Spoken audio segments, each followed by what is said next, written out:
At the time of this video, Russia has invaded Ukraine. The rest of the world has responded with sanctions for now, but most people take the view that Putin will not stop with just Ukraine. So there is a possibility that there will be a broader war with Russia, and your country might get involved. So the question is, should your country get involved? And should you have the right to vote on it?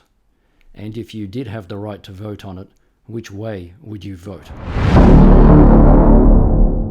Okay, welcome to episode 1 of the One Direct Democracy podcast and YouTube channel. One Direct Democracy is a movement for upgrading the global democratic system by taking power away from the politicians and putting it in the hands of the people by using direct democracy. It'll also eliminate left and right politics. I've created the technology and a plan for how to make it work. If you want to learn more, check the links in the description. For each episode, I'll pick an important issue, give you an outline of the problem, suggest possible solutions, and then you can decide how you would vote. If you just want to listen to another talking head that has no interest in actually doing anything, you're in the wrong place. If you want to be part of the solution, let's get into it. Okay, so let's define the problem, and let's do it from the perspective of each of the major players. So these are the major players. It's Vladimir Putin, it's the Russian people, Ukraine, the EU, NATO, China, and the United Nations. Okay, so let's start with Vladimir Putin. The simple starting point is that it's impossible to get inside his head, but the one thing that we can all agree on is that he does have a Soviet Union interpretation of the world. In fact, he said multiple times that he does not recognize the legal process by which the former Soviet countries became independent countries that are separate from Russia. We also know that Vladimir Putin is concerned with his legacy. The other issue here is his state of mind.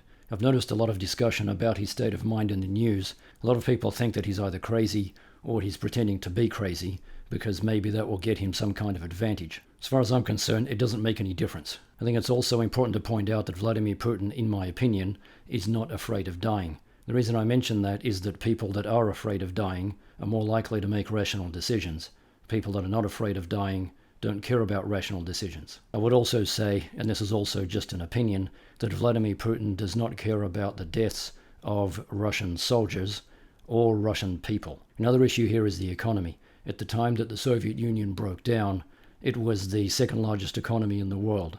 Now Russia is down to 9th. So the rest of the world is growing faster than Russia and leaving Russia behind. If Russia's economy is going backwards and it's not making any significant progress in terms of reconstituting the Soviet Union, then at some point in time somebody has to ask, well, what exactly has Vladimir Putin done for Russia? Of course, everybody outside of Russia knows that Russia has gone backwards during his leadership. On some level, Vladimir Putin knows that this is true, and he's going to want to do something about it. Finally, his age may be a factor. He's 69, turning 70. He's lived a good life. He's done everything that he wanted to do. Maybe this is an opportunity for him to go out with a bang. So let's talk about the Russian people. Now, I'm separating the Russian people from Vladimir Putin because I'm open to the possibility that they have very different views. The first point to make about this issue is that Vladimir Putin is doing everything he can to control public opinion. At this point in time, it's illegal to protest against the war in Ukraine, and approximately 3,000 people at the time of this video have been arrested for protesting in Russia. In the meantime, the state-owned media in Russia is making everything look much better than it is in reality, and the independent media has mostly shut down. Now, if we look at polling of Vladimir Putin's popularity in Russia over the last several years and decades, it actually looks like he's extremely popular. It seems to me like there's 3 categories here. There are the people that love him, the people that hate him, and then there's this large group in the middle. The large group in the middle seems to be pro-Putin, but I suspect that if they were exposed to the truth, they might be convinced to changing their views. So why do the Russian people matter in this conversation? Well, as of now, the response by the rest of the world to this invasion of Ukraine is to put sanctions on Russia. These sanctions are primarily going to hurt the Russian people. They're intended to hurt Putin and his oligarchs, but the reality is that 99% of the pain will be felt by the Russian people. So it is important for us to understand, as non-Russians, whether the Russian people actually support Putin or not. When it comes to Putin's wealth and the wealth of his oligarchs, the reality is that it's extremely easy for these people to hide their assets. They essentially control a sovereign nation. If you control a sovereign nation, you don't have to worry about doing anything unusual about hiding your assets, because you make the rules and you also control the institutions that would investigate any hidden assets. Okay, now let's talk about Ukraine. So the single most important question here obviously is, what do the Ukrainian people want? Since Ukraine became an independent country, it has been slowly but surely moving towards the European Union and away from Russia. This is obviously something that Putin hates. So on the one hand, this might explain why Putin is doing what he's doing, but it's also explaining why it's going to be more difficult for him to actually achieve it, because the Ukrainian people don't want to be part of Russia. I've tried to do as much research as I possibly can on this issue. I can't find any significant evidence of Ukrainians on regular media, social media, or any other kind of media that actually want to be part of Russia. In fact, 24 hours before this video was made, the president of Ukraine actually addressed the EU Parliament directly and confirmed that he has made an application to join the EU. Okay, now let's talk about the perspective of the EU. And the first place to start is oil and gas. So let's just get these numbers right.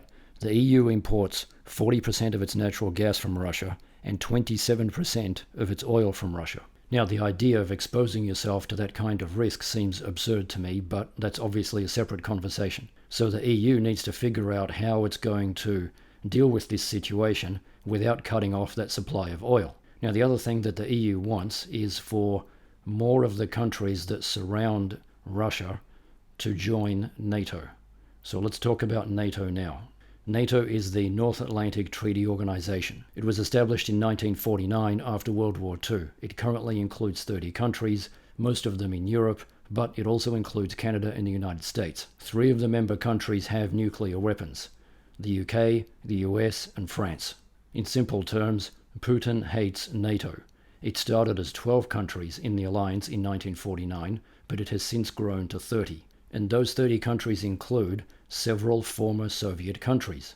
In Putin's mind, these are countries that should be part of Russia and have now joined the enemy. The most important part of NATO is Article 5, and this is what it says. Article 5 of the treaty states that if an armed attack occurs against one of the member states, it shall be considered an attack against all members, and all other members shall assist the attacked member with armed forces if necessary. So in simple terms, if you attack one NATO nation, you're deemed to have attacked all of them, and they'll all respond with military force. Now, if we back out and think about the big picture for a second, we have to ask ourselves, well, why do these alliances exist? Well, small countries need alliances to be able to defend themselves, and large countries need alliances so that they can demonstrate broad support for military action. If a large country acts alone, it'll be treated like Russia is being treated right now. My point here is that simply staying out of everything and remaining neutral is not a simple solution.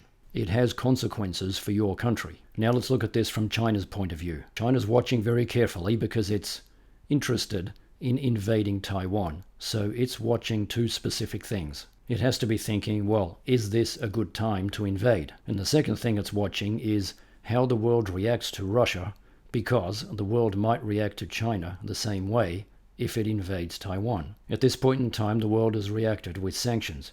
There's 2 important points to make here. The first one is that sanctions are a double-edged sword.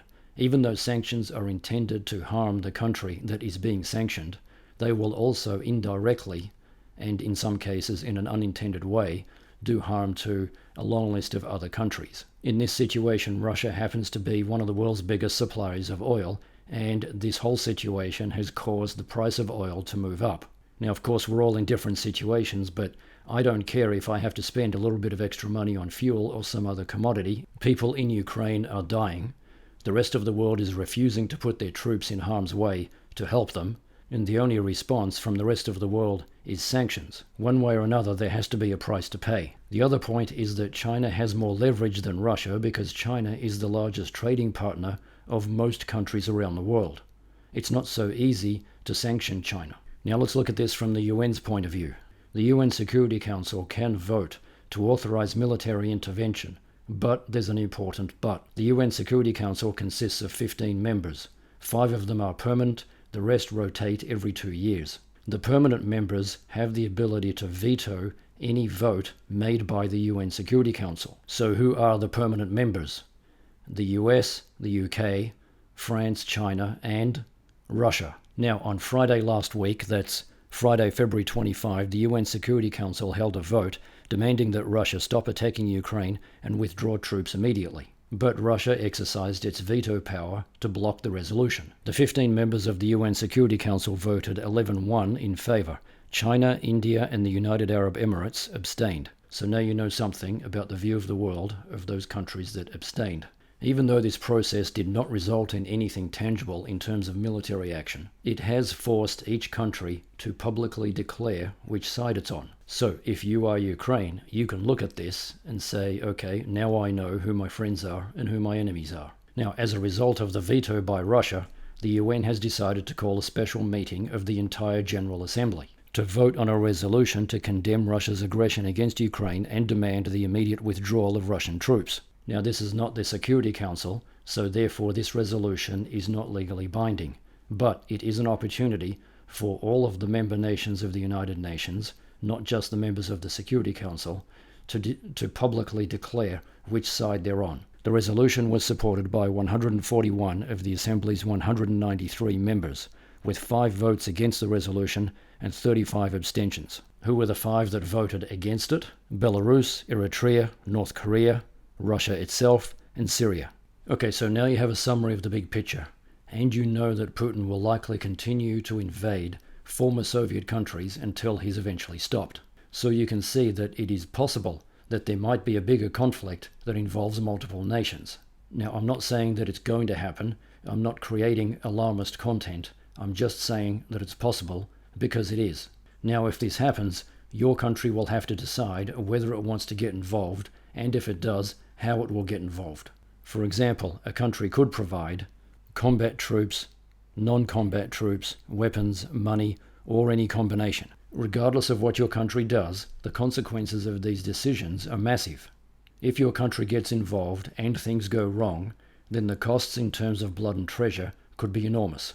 If your country chooses not to get involved at all, then you might find yourself on the end of some unfavorable trade deals that hurt your economy, and you might be left to defend yourself by yourself if you're attacked in the future. So which way would you vote? Would you vote to get involved with combat troops, without combat troops, or would you vote to not get involved at all? Let me know in the comments which way you would vote on going to war with Russia, and if you feel like it, let me know what you think other countries should do. Well, despite the fact that the consequences of this decision are so big, you have no say in this decision. If you live in a representative democracy, politicians will make this decision and you simply have to live with the consequences. I'm trying to open your eyes to how little power you have in a representative democracy and how much power you could have in a direct democracy. Now, I'm obviously not suggesting that you go ahead and push a button and transform your country into a direct democracy by the end of the week so that you have the ability to vote on whether to go to war with Russia next week. It's obviously going to take some time to convert our representative democracies into direct democracies. The point of my content is to break down important issues so that you can understand them. Remind you that politicians will make decisions about these important issues that will have massive consequences for you and your country. But you and the people have no say in those decisions. You only have power on election day. If you have elections every 4 years, then you have zero power for 4 years. Direct democracy will take the power away from politicians and allow the people to make these important decisions directly. So let's start the transition to direct democracy by talking about it. If you don't want to get into arguments with people, just share this content and let everybody else argue about it. If you're wondering how to make this work in a practical way, check out my videos about the One Direct Democracy framework and technology. The links are in the description. I'm not trying to tell you what to think, and I'm also not trying to sell you anything. I'm happy for people to just copy my ideas and give me nothing. The sooner we start, the sooner we get the power. At the time of this video, most people don't even know what direct democracy is, and I'm the only person I'm aware of that's actively promoting it. The reality is that we've reached a point in time in our revolution where representative democracy no longer serves the will of the people, and technology can solve the problems that made direct democracy impractical. That's why I created One Direct Democracy. It's a movement for upgrading the global democratic system by taking the power away from politicians and putting it in the hands of the people with direct democracy. I've created the technology and a plan for how to make this work. We don't have to convince any politicians or any powerful people to do anything to make this happen. We have the power to do it on our own. We just have to decide to do it. If you're new to all of this, check out the links in the description to get more information. Direct democracy is the purest form of democracy. Representative democracy is an outdated, blunt instrument. Let me know in the comments which way you would vote on going to war with Russia. And let me know which countries you're in. I want as many people from as many countries as possible to get access to my content and express their opinions.